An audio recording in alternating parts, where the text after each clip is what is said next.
Hello students, मेरा नाम है विक्रांत शर्मा। स्वागत है आप सभी का विक्रांत सर क्लासेस पे। तो आइए आज हम जानते हैं कि लेंस पर प्रतिबिंब बनने के कितने नियम होते हैं। चलिए इसको जानते हैं कि लेंस पे आखिर कितने नियमों से प्रतिबिंब बनता है। उत्तल दर्पण का टॉपिक आपका क्लियर करा दिया गया है, इसका लिंक आपको डिस्क्रिप्शन में मिल जाएगा, आप वहाँ से जाके देख सकते हैं कि दर्पण पर प्रतिबिंब बनने के कितने नियम होते हैं। अभी हम बात करते हैं कि लेंस पर प्रतिबिंब बनने के कितने नियम होते हैं। तो दर्पण की तरह ही लेंस में भी प्रतिबिंब बनने के 3 नियम होते हैं। तो आइए जानते हैं कि वो क्या नियम है। देखिए, पहला नियम यह है कि देखिए ये जो हमारा मुख्य अक्ष है, मुख्य अक्ष पे लेंस में ये हमारा प्रथम फोकस F1 है, ये हमारा द्वितीय फोकस F2 है। तो यदि कोई किरण, देखिए दर्पण में जो होता है प्रकाश का परावर्तन होता है, यानी किरणें आती हैं, दर्पण से टकराती हैं और परावर्तित हो जाती हैं। कारण क्या है कि उनका एक भाग कलई किया होता है, पेंट किया होता है। यानी कि मान लीजिए एक दर्पण है, इसका एक भाग कलई किया गया है, जब पीछे से पेंट किया गया है तो एक ही परावर्तक तल है, तो जब इस पे किरणें आएंगी तो टकरा करके उसी मार्ग में वापस चली जाएंगी, तो यहाँ तो परावर्तन हो जाएगा। लेकिन आप जानते हैं कि लेंस जो होता है वो पारदर्शी होता है। जैसे अभी आप देख रहे हैं मेरे चश्मे में लेंस लगा हुआ है, तो ये आर पार नहीं दिखेगा तो मैं कैसे देख पाऊंगा। मतलब कि आर पार अगर दिखेगा तो ही तो लेंस कहलाएगा, तो या शीशा कहलाएगा, आर पार देखने वाला ग्लास जिसे बोलते हैं। तो देखिए जो लेंस होता है वो आर पार देखने में सक्षम होता है। तो प्रकाश की किरणें अंदर से आती हैं और आगे से परावर्तित होकर, बल्कि अपवर्तित होकर के निकलती हैं। परावर्तन तो इसमें होगा नहीं, तो अपवर्तन होगा।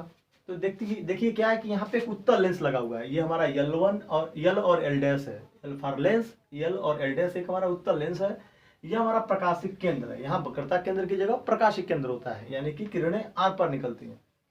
तो जब ये हमारा प्रथम फोकस होगा, ये हमारा द्वितीय फोकस होगा, और ये 2f जो देख रहे हैं ये फोकस दूरी के दुगनी की बात की गई है। जैसे हम प्रकाशिक केंद्र को f के बराबर दुगना कर रहे थे, वैसे यहाँ पर 2f जो होगा दोनों तरफ, ये f1 का 2f1 होगा, ये f2 का 2f2 होगा, ये इसके दुगने के बराबर होगा। तो यहाँ पर यदि कोई किरण मुख्य अक्ष के, ये जो मुख्य अक्ष है इसके समांतर होकर अगर चल रही है, तो इस लेंस से अपवर्तन के पश्चात, यानी लेंस से बल्कि परावर्तन नहीं बल्कि अपवर्तन होगा, तो लेंस के अपवर्तन के पश्चात यह द्वितीय फोकस से होकर के निकल जाएगी। याद रखिएगा, प्रथम फोकस इधर है, द्वितीय फोकस इधर है, F2 लिखा हुआ है द्वितीय फोकस। तो यदि कोई किरण इस मुख्य अक्ष के समांतर होकर चल रही है ना, तो वह सीधा कहां से निकलेगी? द्वितीय फोकस से निकलेगी। पहला नियम।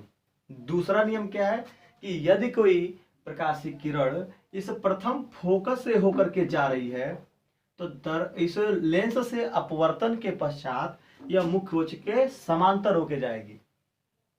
एक बार और ध्यान दीजिए कि यदि कोई किरण प्रथम फोकस से होके जा रही है, तो लेंस से अपवर्तन के पश्चात यह मुख्य अक्ष के समांतर होके चली जाएगी। और तीसरा नियम यह है कि यदि कोई प्रकाशिक किरण प्रकाशिक केंद्र से होकर के जा रही है, देखिए इसमें प्रकाशिक केंद्र है, इसे O से लिख रहे हैं, ऑप्टिकल सेंटर। वो मतलब ऑप्टिकल सेंटर। तो यदि कोई किरण प्रकाशिक केंद्र से होकर जा रही है ना, तो वह उसी मार्ग में आगे निकल जाएगी लेंस से अपवर्तित होने के पश्चात।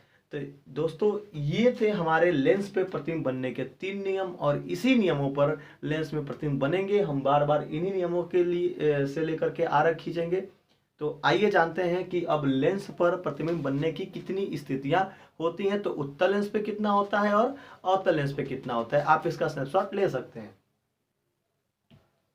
तो आइए स्टूडेंट्स, अब हम सीखते हैं कि लेंस पर प्रतिबिंब बनने की कितनी स्थितियां होती हैं। तो लेंस चूंकि आप जानते हैं 2 प्रकार का होता है। एक होता है आपका उत्तल लेंस और एक होता है आपका अवतल लेंस। देखिए ये अथवा मत समझिएगा, ये हमारे कहने का मतलब है एंड, यानी कि और। तो एक होता है उत्तल लेंस और एक होता है अवतल लेंस। तो आइए जानते हैं कि उत्तल लेंस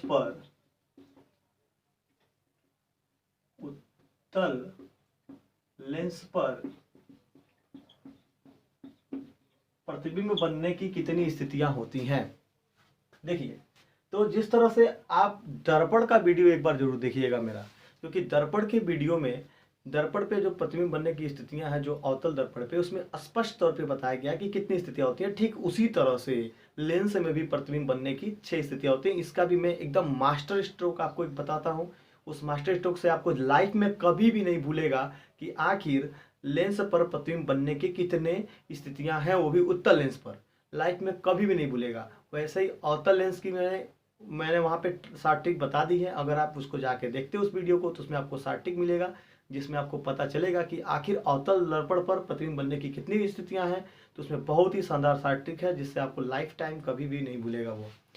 देखिए, तो यहाँ पर जो स्थितियां हैं, पहली स्थिति यह है कि यदि हम अपने वस्तु को यानी बिंब को अनंत पर रखते हैं, याद कर लीजिएगा कि यदि हम अपने वस्तु को अनंत पर रखते हैं तो उसका जो प्रतिबिंब है वह इस द्वितीय फोकस पर बनता है।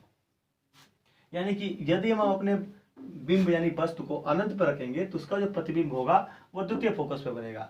वस्तु से छोटा बनेगा, उल्टा बनेगा और वास्तविक बनेगा। जैसा मैंने बताया हूं कि ये जो मुख्य अक्ष है, इस मुख्य अक्ष के नीचे अगर कोई भी प्रतिबिंब बनता है तो वो छोटा, वो वास्तविक होता है और उल्टा होता है। और साइज डिपेंड करता है कि वो कितना नजदीक है लेंस के।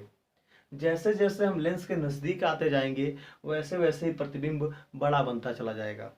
तो देखिए क्या होता है अगली स्थिति। पहला स्थिति ये था कि अगर हम अपने वस्तु को अनंत पे रखते हैं तो उसका जो प्रतिबिंब होगा वो f2 पर यानी द्वितीय फोकस पे बनेगा। दूसरी स्थिति ये है कि यदि हम अपने वस्तु को इस अनंत और इस 2f1 के अगर हम बीच में रखते हैं तो जो प्रतिबिंब होगा एक कदम आगे घसकेगा और वो होगा इस द्वितीय फोकस और 2f2 के मध्य।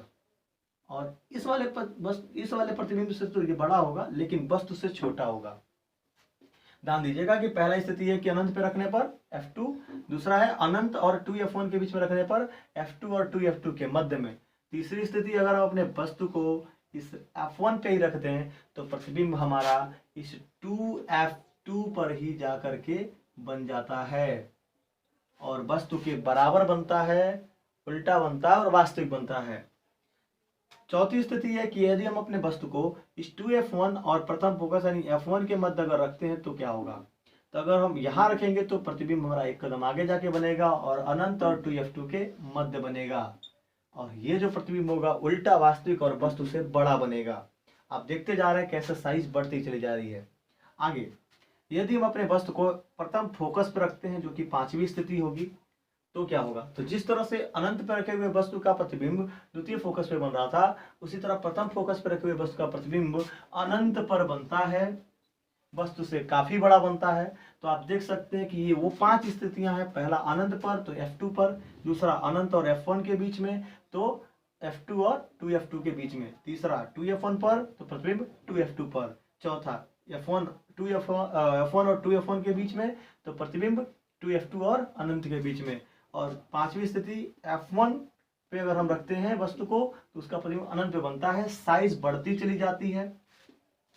और आखिरी छठवीं स्थिति क्या होती है इस उत्तल लेंस पे प्रतिबिंब बनने का, तो वो है कि यदि हम इस प्रकाशिक केंद्र, ये हमारा लेंस है L और L डैश, तो यदि हम इस प्रकाशिक केंद्र और इस f1 के मध्य अगर हम किसी वस्तु को रखते हैं तो प्रतिबिंब कहाँ बनेगा। यदि हम यहाँ पे वस्तु को रखेंगे तो देखिए प्रकाश की किरणें सीधी चलेंगी, लेंस से अपवर्तित होने के पश्चात f1 से निकलेंगी, उसके बाद दूसरी किरण प्रकाशिक केंद्र से निकल जाएगा। तो ये एक दूसरे से कहीं टकराने वाले नहीं है। तो जब हम इन्हें पीछे की ओर बढ़ाएंगे तो ये किरणें एक दूसरे को जहां पे काटेंगी वही बिंदु पर प्रतिबिंब बनेगा। तो ये आभासी प्रतिबिंब बनता है और ये प्रतिबिंब f1, ये जो प्रतिबिंब है वह f1 यानी कि ये हमारा a b था तो ये हमारा a डैश b डैश होगा।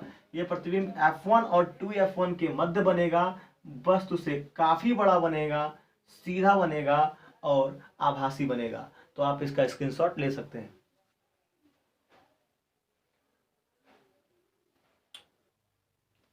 तो स्टूडेंट्स आइए हम जानते हैं कि अवतल लेंस पर प्रतिबिंब बनने की कितनी स्थितियां होती हैं। तो देखिए ये हमारा अवतल लेंस है, ये हमारा मुख्य अक्ष है, ये हमारा 2f1 है, f1 है यानी प्रथम फोकस, ये हमारा द्वितीय फोकस और ये 2f2 है। तो ये हमारा अवतल लेंस है जिसका ये प्रकाशिक केंद्र है O। यदि हम देखिए अवतल लेंस में प्रतिबिंब को आप चाहे जहां रखिए, कोई फर्क नहीं पड़ता है, क्योंकि आप जानते हैं कि अवतल लेंस अपसारी लेंस होता है जो किरणों को फैला देता है। तो हम जब इसको कॉन्सेप्ट को लेकर आगे बढ़ेंगे तो क्या देखेंगे कि जब ये किरण, कोई भी किरण मुख्य अक्ष के समांतर होगी, तो आप जानते हैं कि लेंस पे प्रतिबिंब बनने का कारण ये है कि अगर कोई भी किरण मुख्य अक्ष के समांतर जा रही है तो टकरा करके दर्पण से अपवर्तित होने के बाद वो प्रथम फोकस यानी फोकस से होकर निकलेगी। तो जब इस किरण को मुख्य अक्ष के समांतर भेजेंगे तो ये अपने मार्ग से विचलित हो जाएगी, क्योंकि अवतल लेंस क्या करता है, किरणों को फैला देता है, अपसारी गुण होता है। तो जब इसको हम दूसरी किरण क्या होगी कि दूसरी किरण जब निकलेगी तो वो प्रकाशिक केंद्र से सीधा निकल जाएगी, अपने मार्ग में लौट के आएगी नहीं, क्योंकि अपवर्तन हो रहा है, परावर्तन तो हो नहीं रहा है। तो ऐसी स्थिति में समांतर जाने वाली किरण इधर से निकल गई और प्रकाशिक केंद्र से जाने किरण सीधा निकल गई। तो जब हम जो है इसको पीछे की ओर आंशिक रूप से बढ़ाएंगे, प्रथम फोकस होकर निकालेंगे, तो ये दोनों किरणें यहाँ पर एक दूसरे को काट रही हैं। तो इस वस्तु का प्रतिबिंब जो होगा F1 यानी प्रथम फोकस और प्रकाशिक केंद्र के मध्य बनेगा। याद रखिएगा कि अवतल दर्पण में सिर्फ एक ही स्थिति होती है प्रतिबिंब बनने की, चाहे आप किसी भी जगह वस्तु रखें कोई फर्क नहीं पड़ता, हमेशा जो प्रतिबिंब होता है वो प्रथम फोकस और प्रकाशिक केंद्र के बीच में बनता है। तो स्टूडेंट्स, कैसा लगा आपको ये वीडियो, एक बार कमेंट करके जरूर बताएं, और यदि आप चाहते हैं कि इन सब का किरण आरेख बना करके समझाया जाए तो कमेंट सेक्शन में जरूर बताएं। मिलते हैं आपसे अगले वीडियो में, तब तक के लिए नमस्कार।